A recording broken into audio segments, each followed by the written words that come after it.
السلام علیکم ورحمۃ اللہ وبرکاتہ۔ معزز محترم سامعین ناظرین، آج کا موضوع بڑا اہم اور خاص ہے اور آخر تک اس ویڈیو کو ضرور دیکھیں۔ اور میرا چینل ہے قاری احمد حسن آفیشیل۔ میرا نام اور فوٹو دیکھ کے جو مولا علی سے سچی اور پکی حقیقی محبت کرتے ہیں وہ ضرور سے ضرور اس چینل کو سبسکرائب کریں، قاری احمد حسن آفیشیل۔ اور آج کا جو موضوع ہے وہ یہ ہے کہ یا علی مدد کہنے کو جو شرک کہتے ہیں وہ خود کافر ہے۔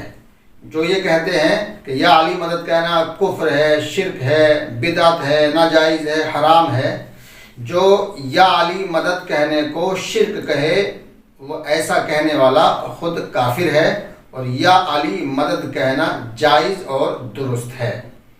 اب کچھ لوگ یہ کہتے ہیں کہ زندگی میں تو لوگوں سے مدد مانگ سکتے ہیں لیکن بعد انتقال مدد نہیں مانگ سکتے، یعنی ظاہر میں مدد مانگ سکتے ہیں، غائب میں مدد نہیں مانگ سکتے۔ جو لوگ یہ کہتے ہیں کہ غیب میں مدد نہیں مانگ سکتے وہ کافر ہیں، یہ میرا دعویٰ ہے۔ اچھا، جو لوگ یہ کہتے ہیں کہ یا علی مدد کہنا شرک ہے، یہ دعویٰ کرتے ہیں اور دلیل یہ دیتے ہیں ایاک نعبد و ایاک نستعین، یہ دلیل سے اپنے دعوے کا استدلال کرتے ہیں۔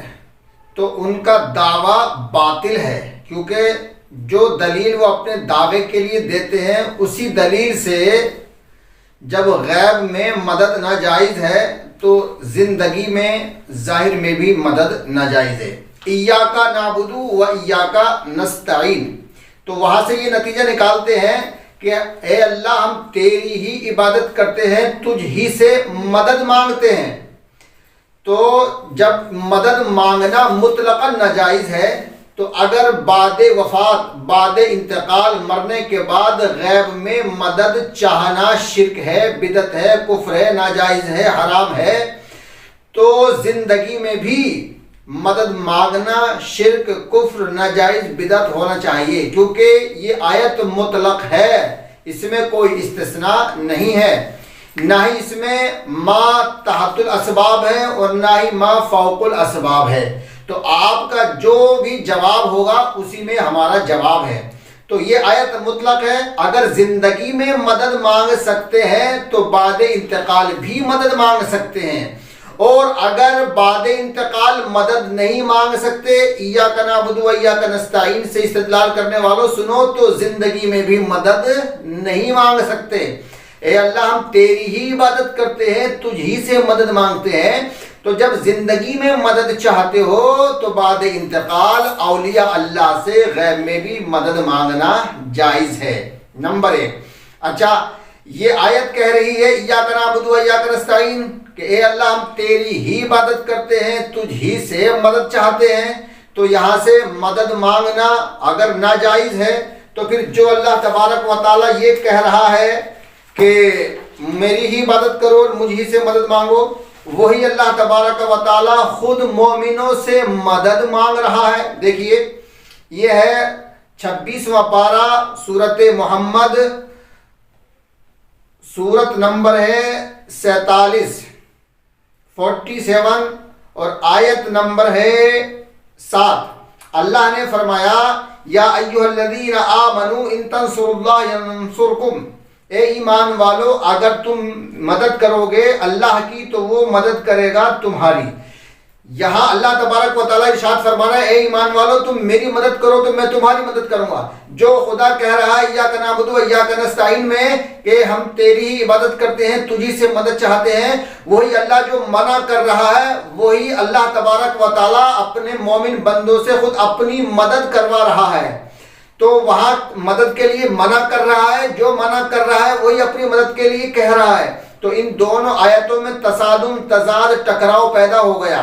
اب جہاں آیتوں میں تصادم، تضاد، ٹکراؤ پیدا ہو جاتا ہے تو وہاں تطبیق ہوتی ہے۔ تو عزیزان ملت اسلامیہ، ہمیں اس میں تطبیق کرنی پڑے گی۔ تو اب تطبیق یہ ہے کہ جہاں اللہ تبارک و تعالیٰ نے یہ کہا ہے کہ میری ہی عبادت کرو، مجھ ہی سے مدد چاہو، تو وہاں حقیقی ذاتی مراد ہے، وہاں ذاتی اور حقیقی مدد مراد ہے، اور جہاں اللہ تبارک و تعالیٰ نے مدد کے لیے کہا ہے وہاں عارضی مراد ہے اور عطائی مراد ہے۔ جہاں اللہ تبارک و تعالیٰ نے مدد کے لیے کہا ہے وہاں عطائی اور عارضی مراد ہے۔ تو جب ہم یا علی مدد کہتے ہیں تو علی کو اللہ نہیں سمجھتے بلکہ اللہ کا ولی سمجھتے ہیں۔ اللہ کا ولی سمجھ کر ہم مدد مانگتے ہیں، اور اللہ کا ولی سمجھ کر مدد مانگنا جائز ہے، کیونکہ اللہ تبارک و تعالیٰ نے قرآن عظیم میں ارشاد فرمایا ہے انما ولیکم اللہ ورسولہ والذین آمنوا، کہ تمہارا ولی اللہ ہے، تمہارا ولی رسول ہے، اور تمہارے ولی مؤمنین ہیں۔ تو اللہ ہمارا ولی، رسول ہمارا ولی، علی ہمارا ولی۔ ولی کے معنی ہے سرپرست، ولی کے معنی آتے ہیں محبوب کے، ولی کے معنی آتے ہیں مددگار کے، ولی کے معنی آتے ہیں حاکم کے۔ تو ہم اپنا ولی علی کو مانتے ہیں، اس لیے علی سے مدد مانگتے ہیں۔ نمبر 2، غیب میں مدد مانگنا قرآن سے ثابت ہے، جائز ہے۔ میں حدیث کی بات ہی نہیں کروں گا، مجھے صرف اور صرف آیت قرآنیہ پیش کرنی ہے۔ آئیے نمبر 1، اللہ تبارک و تعالیٰ نے غیب میں مدد مانگنے والوں کے لیے معلوم ہے کیا کہا ہے، اور مدد کرنے والوں کے لیے کیا کہا ہے۔ یہ 27واں پارہ ہے، سورۃ حدید ہے، سورت نمبر ہے 57 اور آیت نمبر ہے 25۔ اللہ تبارک و تعالیٰ نے قرآن عظیم میں ارشاد فرمایا ہے وَلِيَعْلَمَ اللَّهُ مَن يَنصُرُهُ وَرُسُلَهُ بِالْغَيْبِ، اور تاکہ معلوم کرے اللہ کون مدد کرتا ہے اس کی اور اس کے رسولوں کی بن دیکھے۔ دیکھیے میرے ہاتھ میں جو قرآن کریم ہے یہ سعودیہ عربیہ کا چھپا ہوا ہے، سعودیہ عربیہ کا چھپا ہوا ہے یہ ترجمہ، اور اس کا جو مترجم ہے وہ شیخ الہند حضرت مولانا محمود الحسن صاحب، تفسیر شیخ الاسلام حضرت مولانا شبیر احمد صاحب عثمانی۔ تو یہ ترجمہ پڑھ رہا ہوں میں۔ تو اس میں اس آیت سے غیب بھی ثابت ہے اور مدد بھی ثابت ہے۔ لفظ ینصرہ، نصر اس کا مادہ ہے، ینصرہ کون مدد کرتا ہے، اور یہ جو صیغہ ہے یہ واحد کا ہے، مذکر کا ہے، اور مضارع کا صیغہ، مدد کرتا ہے اور کرے گا۔ وَلِيَعْلَمَ اللَّهُ مَن يَنصُرُهُ وَرُسُلَهُ بِالْغَيْبِ، یعنی اللہ تبارک و تعالیٰ اس کو جانتا ہے جو غیب میں رسولوں کی مدد کرتا ہے یا کرے گا۔ تو اللہ الگ ہے اور جس کو اللہ جانتا ہے وہ الگ ہے۔ تو معلوم یہ ہوا کہ کوئی نہ کوئی غیب میں مدد کرنے والا ہے۔ تو یہ قطعی الثبوت بھی ہے اور قطعی الدلالت بھی ہے، کیونکہ قطعی الثبوت اس لیے ہے کہ قرآن کریم ہے، قرآن کریم قطعی الثبوت ہے، اور لفظ اس میں نصر بھی ہے اور لفظ غیب بھی ہے، من ینصرہ ورسولہ بالغیب۔ تو مدد کا ذکر بھی ہے قرآن کریم میں اور غیب کا ذکر بھی ہے۔ تو غیب میں مدد مانگنا قرآن سے جائز ہے، اور کوئی ایسی شخصیت ہے جس کو اللہ تبارک و تعالیٰ جانتا ہے کہ غیب میں وہ لوگوں کی مدد کرتا ہے۔ تو معلوم یہ ہوا کہ جو غیب میں مدد کرتا ہے وہ کوئی نہ کوئی ہستی ہے، اور اس ہستی کو اللہ تبارک و تعالیٰ جانتا ہے۔ تو یہاں سے غیب بھی ثابت ہو گیا، غیب میں مدد بھی ثابت ہو گئی۔ یہ قرآن کریم ہے، 27واں پارہ ہے، سورہ حدید ہے، آیت نمبر ہے اس کی 25۔ جب دوسری بات یہ ہے کہ اللہ تبارک و تعالیٰ نے دوسری جگہ ارشاد فرمایا وَإِذْ أَخَذَ اللَّهُ مِيثَاقَ النَّبِيِّينَ لَمَا آتَيْتُكُم مِّن كِتَابٍ وَحِكْمَةٍ ثُمَّ جَاءَكُمْ رَسُولٌ مُصَدِّقٌ لِّمَا مَعَكُمْ لَتُؤْمِنُنَّ بِهِ وَلَتَنصُرُنَّهُ، اور جب لیا اللہ نے عہد نبیوں سے کہ جو کچھ میں نے تم کو دیا کتاب اور علم، پھر آوے تمہارے پاس کوئی رسول کو سچا بتاوے تمہارے پاس والی کتاب کو، تو اس رسول پر ایمان لاؤ گے اور اس کی مدد کرو گے۔ لا تؤمنن به ولا تنصرن، پارہ نمبر 3 ہے، سورت کا نام آل عمران ہے، اور آیت نمبر ہے 81۔ تو اللہ تبارک و تعالیٰ نے عالم ارواح میں تمام انبیاء اکرام علیہ السلام سے وعدہ لیا کہ میرے نبی کی مدد کرو گے۔ تو عالم ارواح ظاہر ہے یا غیب ہے؟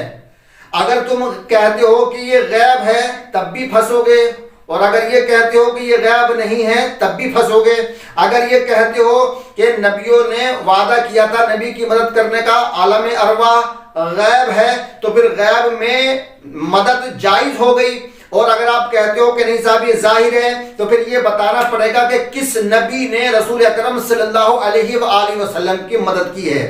اگر تم ہاں کرتے ہو تب بھی پھنسو گے، اور اگر نہ کرتے ہو تب بھی تمہیں پھنسنا ہے۔ تو عزیزان ملت اسلامیہ، یا علی مدد کہنا جائز ہے، کیونکہ کچھ آج کل فتین لوگ ہیں جیسے کہ مرزا محمد علی انجینئر، کوئی یا علی مدد سے مراد اللہ کو پکارنا کہہ رہا ہے تو ہم تو اس پہ اعتراض ہی نہیں کرتے۔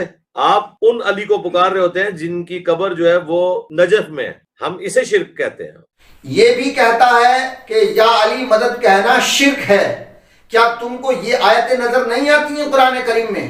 یا تو تم قرآن کریم کا مطالعہ نہیں کرتے، اور اگر قرآن کریم کا مطالعہ کرتے ہو تو پھر تم قرآن کریم سے حق کو چھپاتے ہو۔ جو کام یہودی کے علماء کرتے تھے، عیسائیوں کے علماء کرتے تھے، وہی کام تم کر رہے ہو۔ دوسرا ایک مفتی ہے، مفتی طارق مسعود، یہ بھی کہتا ہے، تو اگر آپ یا علی مدد کہیں گے تو لوگوں کا ذہن اسی طرف جائے گا کہ آپ حضرت علی رضی اللہ تعالیٰ عنہ کو مدد کے لیے پکار رہے ہیں۔ تو اگر آپ کا یہ نظریہ ہے کہ آپ جہاں سے بھی حضرت علی کو پکاریں گے آپ کی مدد کریں گے، تو یہ تو شرک ہے سیدھا سیدھا، اس سے انسان کافر ہو جاتا ہے، مشرک ہو جاتا ہے کہ یا علی مدد کہنا شرک ہے۔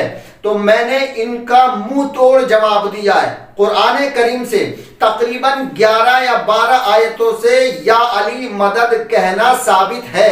اب جب قرآن خود یا علی مدد کہنے کو یعنی غیب میں مدد کرنے کو ثابت کر رہا ہے، تو پھر جو یوں کہے کہ غیب میں مدد مانگنا کفر ہے، شرک ہے، اس نے قرآن کا انکار کیا، اور قرآن کا انکار کرنے والا کافر ہے۔ اب جو یہ کہے کہ یا علی مدد کہنا شرک ہے، وہ کافر ہے، وہ کافر ہے، کافر ہے۔